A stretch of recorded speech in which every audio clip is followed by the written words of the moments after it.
My name is Whitmore. I am 73 years old. Some of you may remember me from a video shared a few weeks ago. The response to that message was far greater than I ever expected, and I want to begin by saying thank you. Your kindness meant more to me than you know. Today, however, I need to speak about something I didn't mention then, something far more personal. Something that completely changed the way I understand love and relationships. What I'm about to share is painful, but I believe it matters. And I believe hearing it might spare someone else from a regret that can last a lifetime. My wife, Susan, and I were married for 41 years. That's longer than many people watching this have been alive. For most of those years, I believed we had a good marriage. Not perfect, but solid, stable. The kind of marriage people admire from the outside and assume will always last. What no one really tells you about long marriages is this. You can live beside someone for decades and still never fully know them. You can share a home, a bed, routines, holidays, and history, yet remain strangers in the ways that matter most. Susan passed away 6 years ago. Pancreatic cancer, diagnosed in March, gone by July, 4 months from healthy to gone. In her final weeks, lying in a hospice bed, she said something to me that still echoes in my mind every single day. She said, "Peter, we spent too much time being right instead of being close." At the time, I didn't understand what she meant. I felt defensive. I thought we had done well. We didn't argue much. We were dependable. We built a life together. But that, I later realized, was exactly the problem. We were comfortable, and comfort is not the same thing as connection. For years, Susan would make small suggestions, nothing dramatic. She'd ask if we could take a pottery class together. She'd wonder why we didn't dance anymore. She'd say she missed staying up late just talking the way we used to. And every time, I had a reason to say no. I was tired, busy. It was too expensive. It wasn't practical. I never meant to hurt her. I truly believed we had time. I believed those small moments weren't important. I thought the big things were what mattered. Providing, being faithful, being dependable. I believed that was enough. It wasn't. I had convinced myself that love was about showing up for emergencies, handling responsibilities, paying bills, and staying loyal. And yes, those things matter. But what I failed to understand is that love is built in the quiet, ordinary moments, in shared breakfasts, aimless walks, in listening, truly listening, when your partner talks about their day. I stopped doing those things, not suddenly, but slowly. So slowly, I didn't notice. One missed conversation turned into another. One, "not tonight," became many. One, "we'll do it later," quietly turned into never. Susan adjusted, the way caring people often do. She stopped asking me to dance. She stopped suggesting activities. She stopped trying to start deeper conversations. She found her own friends, her own hobbies, her own emotional world. Over time, we became polite roommates who happened to be married, respectful, considerate, and deeply alone. I told myself this was normal, that this is what long marriages become, that passion fades and routine takes over. But comfort, I've learned, is often just complacency wearing a softer name. When Susan became ill, everything changed. Suddenly, time was no longer open-ended.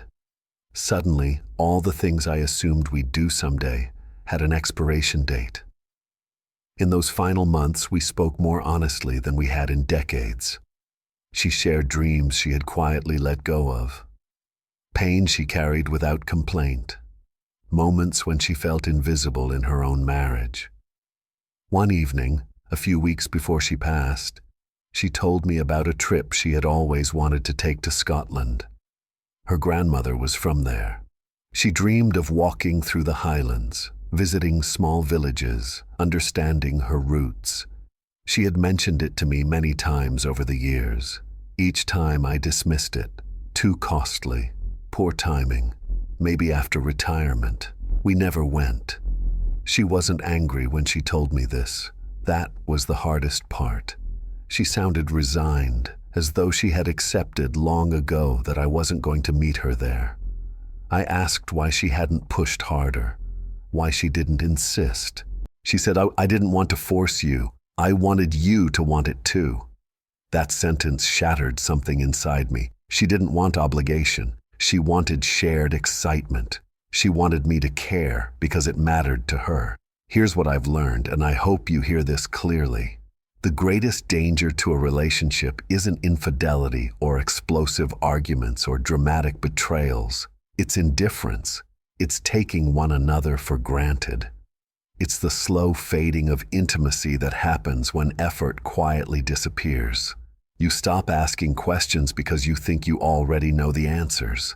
You stop trying because you assume they'll always be there.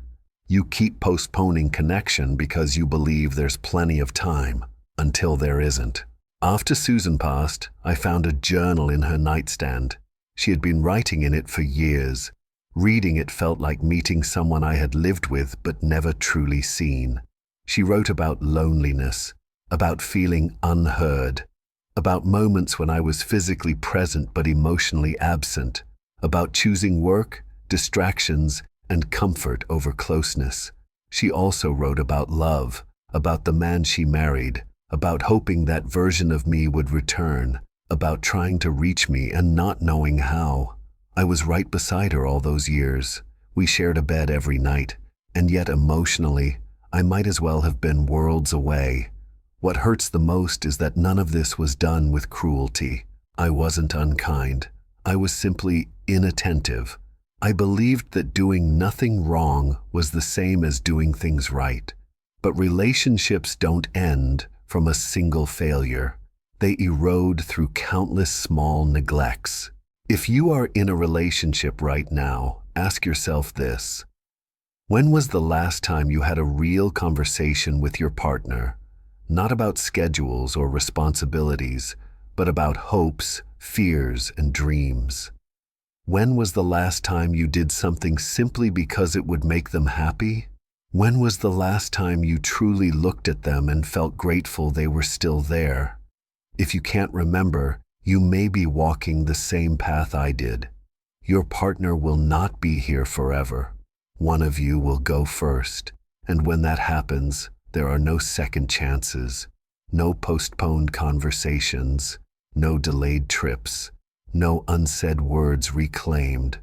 Susan and I had 41 years together. I lost far too many of them to comfort and complacency.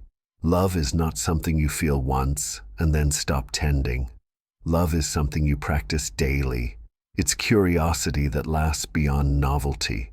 It's effort even when you're tired. It's choosing connection when avoidance feels easier. After Susan died, people told me I'd been a good husband. They were trying to be kind, but they were wrong. I was an adequate one. I met the minimum standard. I didn't betray or abandon her. But being a good partner means far more than avoiding harm. It means actively nurturing closeness. I still think about Scotland, about how little it would have cost me to say yes. A bit of money, a small piece of time, and how much it would have meant to her. I think about the classes, the dances, the conversations, and all the moments she offered connection that I declined. Later rarely arrives. If you love someone, don't wait for the perfect moment to show it. Don't assume they already know. Ask about their dreams. Listen to their stories. Share their interests, even when they don't naturally excite you, because the bond itself should matter. On my desk sits a photograph of Susan from our honeymoon.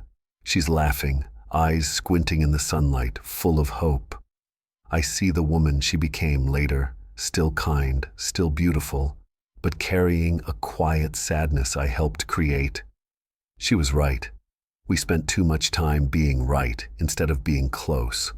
Please don't repeat my mistake. Love the people in your life deliberately, attentively, while you still can. This channel exists so people like me can share the lessons life taught us too late. If this resonated with you, consider subscribing and sharing your thoughts below. And if you have a story that might help someone else, there's a form in the description. Maybe next time, we'll be sharing yours.